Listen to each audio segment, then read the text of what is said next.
kita tadi sudah bekerja sama dengan 9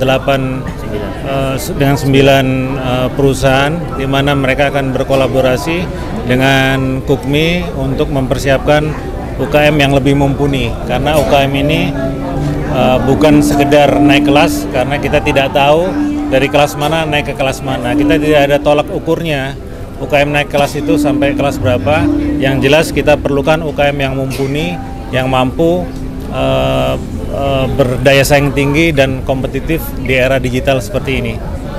Dan untuk ke tahun 2024 kita akan persiapkan platform Kukmi Digital yang mudah-mudahan bisa banyak bermanfaat untuk UKM di seluruh Indonesia, dan kita berkolaborasi dengan beberapa startup unggulan untuk bisa menciptakan Kukmi Digital ke depan.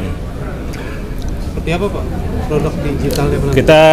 Kita siap dalam bentuk super apps atau super aplikasi, di mana keseluruhan kebutuhan teman-teman UKM ada di situ, baik dari segi pendidikan, dari segi pinjaman, dari sisi keuangan atau pembukuan secara digital. Dari sisi apapun kita akan siapkan di dalam platform Kukmi Digital tersebut. Pak, tadi Kukmi menggelar MOU dengan berbagai perusahaan, bisa dijelaskan maksud dan tujuannya, kemudian juga meluncing dokter keuangan. Nah, itu bisa dijelaskan ya, Pak? Jadi kalau dengan dokter keuangan kita launching hari ini, ya, prinsipnya adalah dokter keuangan adalah asesmen untuk melihat kesehatan sebuah UKM. Apabila UKM itu sehat, tetapi kadang-kadang UKM itu tidak bankable, tidak memiliki rekening pembukuan dan lain-lain. Oleh sebab itu kita melakukan asesmen, kita akan memberikan edukasi ke mereka, dan kita akan siapkan investor untuk penyertaan modal. Ya, bagaimana untuk mendapatkan pinjaman, tapi bukan cuma pinjaman, tapi itulah penyertaan modal, dan untuk membuat mereka menjadi UKM yang lebih mumpuni. Ya, itu tadi kita menyiapkan dana dokter keuangan sampai dengan 1 miliar untuk meningkatkan UKM menjadi lebih mumpuni.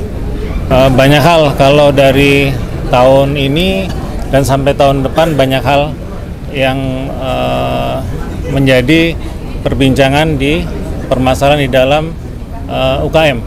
Terutama kalau kita bicara tempo hari adalah kalau UKM ini berhadapan dengan social commerce, kemudian dibilangnya pasar menjadi tutup. Tapi apakah benar itu permasalahannya? Belum tentu juga. Tapi kalau pemerintah melakukan penutupan, mungkin ada benarnya, mungkin ada tidak benarnya juga.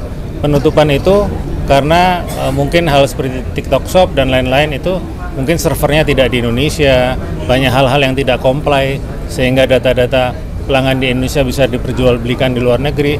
Itu benarnya. Tetapi tidak benarnya adalah kita di sini stakeholders, baik pemerintah maupun membuat kebijakan, tidak mempersiapkan UKM untuk benar-benar menghadapi teknologi yang seperti itu, ya.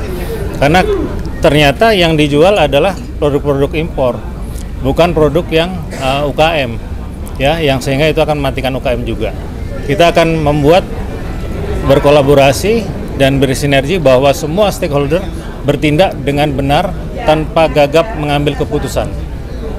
Kita tidak spesifik dan kita tidak tergantung blueprint itu kepada capres tertentu, tidak.